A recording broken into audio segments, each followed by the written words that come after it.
Hello everyone. Welcome to today's episode of Current Affairs and CQs. Let's begin with the previous day question. Which of the following is our principles followed in extradition procedures? 1. Principle of dual criminality. 2. Provision of fair trial. 3. Extradition only for the offense requested. 4. Extradition without prima facie evidence requirement. Select the correct answer using the code below. Options are A. 1 and 2 only, B. 1, 2 and 3 only, C. 1, 2, 3 and 4, and D. 1 and 3 only. The correct answer is option B. Principles followed in extradition in procedures. The extradition applies only to such offences which are mentioned in the treaty. Section 2D of the Indian Extradition Act 1962 defines an extradition treaty as a treaty, agreement, or arrangement made by India with a foreign state relating to the extradition of fugitive criminals, which extends to and is binding on India. Extradition treaties are traditionally bilateral in character. It applies the principle of dual criminality, which means that the offence ought to be an offence in the national laws of requesting as well as requested country. The requested country must be satisfied that there is prima facie case made against the offender. The extradition should be made only for the offence for which extradition was requested. The accused must be provided with a fair trial. Hence, option B is the correct answer.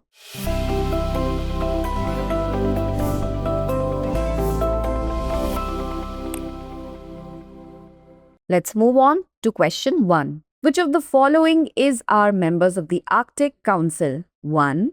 Canada, 2. Finland, 3. Norway, 4. Russia, and 5. United States. Select the correct answer using the code given below. Option A. 1 and 2 only, B. 2, 3 and 4 only, C. 1 and 5 only, and D. 1, 2, 3, 4 and 5. The correct answer is option D. The Arctic is a region located above the Arctic Circle north of latitude 66 degrees and 34 minutes north, encompassing the Arctic Ocean and surrounding lands with the North Pole at its center. This region includes territories of 8 Arctic states: Canada, Denmark, Greenland, Finland, Iceland, Norway, Russia, Sweden, and the US, which together form the Arctic Council. The Arctic is home to nearly 4 million inhabitants, with approximately 1/10 being indigenous peoples. Hence, option D is the correct answer. Question 2. With reference to the Green Hydrogen Certification Scheme of India, or the GHCI, consider the following statements. 1. The certificate provided under the GHCI is transferable and can be used to claim emission reduction credits. 2. The scheme will be applicable to green hydrogen production from electrolysis or conversion of biomass. 3. Port cities like Kandla, Paradeep, and Tuticorin are key green hydrogen export hubs under the scheme. Which of the statements given above is correct or are correct? A. 1 and 2 only, B. 2 and 3 only, C. 1 only, and D. 1, 2 and 3. The correct answer is option B. The Ministry of New and Renewable Energy (MNRE) has launched the Green Hydrogen Certification Scheme of India, or the GHCI, under the National Green Hydrogen Mission, or the NGHM. It will be verified by the Bureau of Energy Efficiency (BEE) accredited carbon verification (ACV) agency to ensure compliance. The certificate is transferable, non-tradable, and cannot be used to claim emission reduction credit. Hence, statement 1 is not correct. The certification scheme applies only to green hydrogen production from electrolysis or conversion of biomass. Hence, statement 2 is correct. Under the scheme, international port cities like Kandla, Paradeep, and Tuticorin have been chosen as the main centers for producing green hydrogen for export. Hence, statement 3 is correct. Therefore, option B is the correct answer. Moving on to question 3, consider the following subjects. 1. To regulate and develop interstate rivers and river valleys. 2. Shipping and navigation on inland waterways. 3. Water storage and hydropower. Which of the above are in the union list? A. 1 and 3 only, B. 2 and 3 only, C, 1 only, and D, 1, 2, and 3. The correct answer is option C. Constitutional provisions related to water management in India. Entry 56 of the Union List. It grants the Union government authority to regulate and develop interstate rivers and river valleys as deemed necessary by Parliament for public interest. Entry 32 of the Concurrent List. It is related to shipping and navigation on inland waterways as regards mechanically propelled vessels and the rule of the road on such waterways. Entry 17 of the State List. It pertains to water, covering aspects such as water supply, irrigation, canals, drainage, embankments, water storage, and hydropower. Hence, option C is the correct answer. Question 4. Consider the following statements with reference to the Plastic Waste Management or PWM Rules 2024. 1. Local bodies must annually assess plastic waste generation for the next 5 years. 2. A digital portal registers producers, importers, and manufacturers with auto-approval after 30 days. Which of the above statements is correct or are correct? A. 1 only, B. 2 only, C. Both 1 and 2, and D. Neither 1 nor 2. The correct answer is option C. Plastic Waste Management PWM Rules 2024. Annual Plastic Waste Management. Local bodies must assess plastic waste generation annually, including dump site data, and project estimates for the next 5 years. Hence, statement 1 is correct. Reporting by manufacturers. Manufacturers of compostable, biodegradable plastic products must report quantities introduced and pre-consumer waste to the Central Pollution Control Board or the CPCB, Centralized Online Registration Portal. A digital portal for registration of producers, importers, brand owners, and relevant manufacturers with auto-registration if approval takes over 30 days. Hence, statement 2 is correct. Ban on single-use plastics or SUP. Local bodies must enforce the ban on SUPs and report annually on compliance efforts. Institutional Monitoring Framework. A mechanism has been established to ensure effective monitoring, transparency, and accountability. Hence, option C is the correct answer. Question 5. Consider the following statements. Microplastics can act as carriers of toxic chemicals and pathogens in aquatic environments, increasing ecological and health risks. 2. Nanoplastics, which are smaller than microplastics, can penetrate biological membranes and have been detected in human blood and placental tissues. Which of the statements given above are not correct? The options are A. 1 only, B. 2 only, C. Both 1 and 2, and D. Neither 1 nor 2. The correct answer is option D. Microplastics, defined as plastics less than 5 mm in diameter, can be harmful to oceans and aquatic life. Hence, statement 1 is correct. Solar UV radiation, wind, and ocean currents break down plastics into microplastics less than 5 mm and nanoplastics less than 100 nanometer. Concerns: microplastics can attach to red blood cells, reducing oxygen transport, and have been found in placentas and fetal organs. Nanoplastics are even smaller than microplastics and can penetrate cellular membranes due to their size. Scientific studies have shown their presence in human placentas, fetal tissues, and bloodstreams. Hence, statement 2 is correct. Therefore, option D is the correct answer. Question 6. Operation Sindoor, often seen in news, is best described as A. A coordinated precision strike operation by the Indian Armed Forces.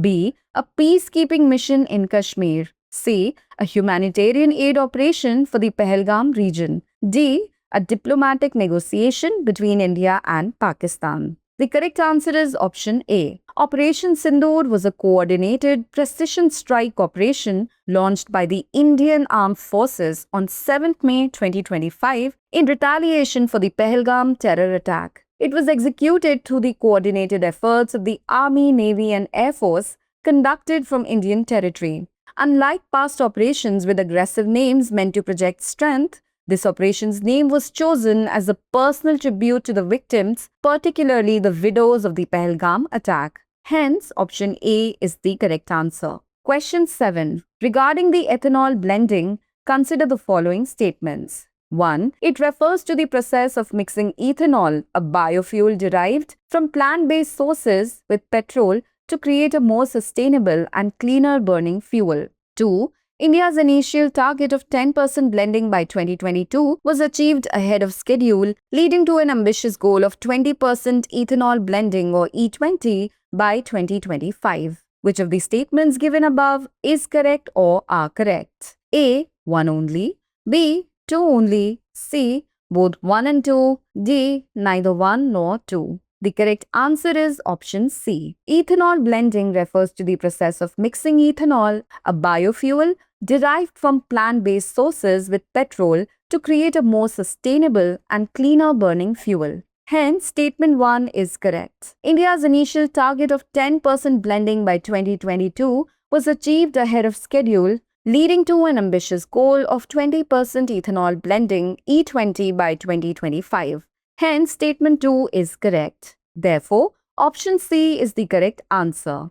Question 8. Regarding the Competition Commission of India, or the CCI, consider the following statements. 1. It is a statutory body responsible for enforcing the Competition Act 2002. 2. It consists of 1 chairperson and 6 members who shall be appointed by the central government. 3. It holds quasi-judicial power, providing opinions to statutory authorities and handling other cases. How many of the statements given above are correct? A. Only 1. B. Only 2. C. All 3. And D. None. The correct answer is option C. The Competition Commission of India, or the CCI, is a statutory body responsible for enforcing the Competition Act 2002. Hence, statement 1 is correct. The Monopolies and Restrictive Trade Practices Act 1969, or the MRTP Act, was repealed and replaced by the Competition Act 2002 on the recommendations of the Raghavan Committee. It consists of 1 chairperson and 6 members who shall be appointed by the central government. Hence, statement 2 is correct. It holds quasi-judicial power, providing opinions to statutory authorities and handling other cases. Hence, statement 3 is correct. Therefore, option C is the correct answer. Question 9. Regarding the UN Security Council, or the UNSC, consider the following statements. 1. The United Nations Security Council was formed in 1945 under the UN Charter and is one of the 6 main organs of the UN. 2.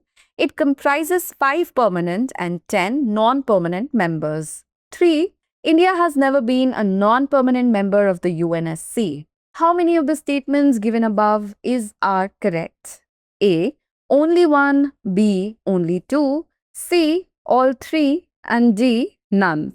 The correct answer is option B.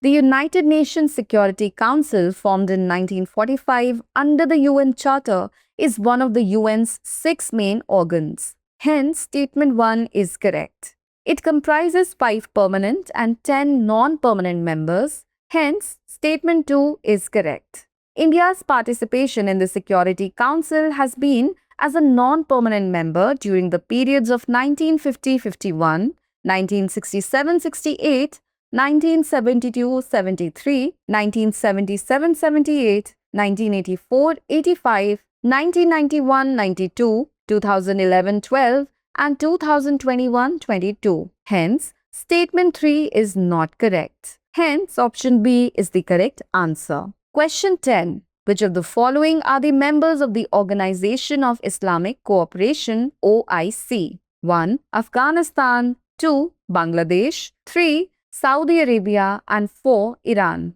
Select the correct answer using the code given below. A. 1 and 4 only. B. 2 and 3 only. C. 3 only. And D. 1, 2, 3 and 4. The correct answer is option D. The Organization of Islamic Cooperation, or the OIC, is the second largest organization after the United Nations, with a membership of 57 states spread over 4 continents. The organization was established upon a decision of the Historical Summit, which took place in Rabat, Kingdom of Morocco, on 25 September 1969. Following the criminal arson of Al-Aqsa Mosque, in Jerusalem. The member states include Afghanistan, Algeria, Bangladesh, Brunei Darussalam, Burkina Faso, Djibouti, Egypt, Gabon, Gambia, Guinea, Indonesia, Iran, Iraq, Jordan, Morocco, Mozambique, Niger, Nigeria, Oman, Pakistan,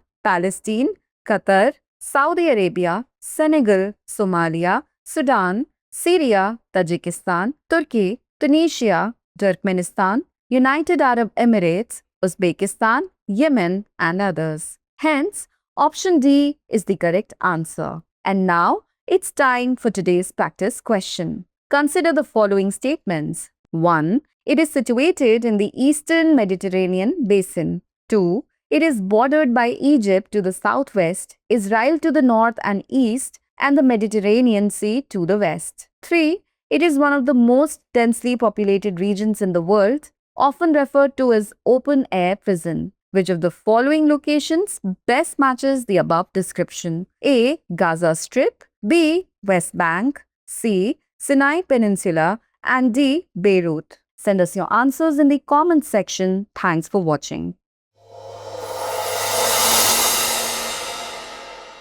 For more informative content, like, share and subscribe, and do not forget to press the bell icon to get the notifications.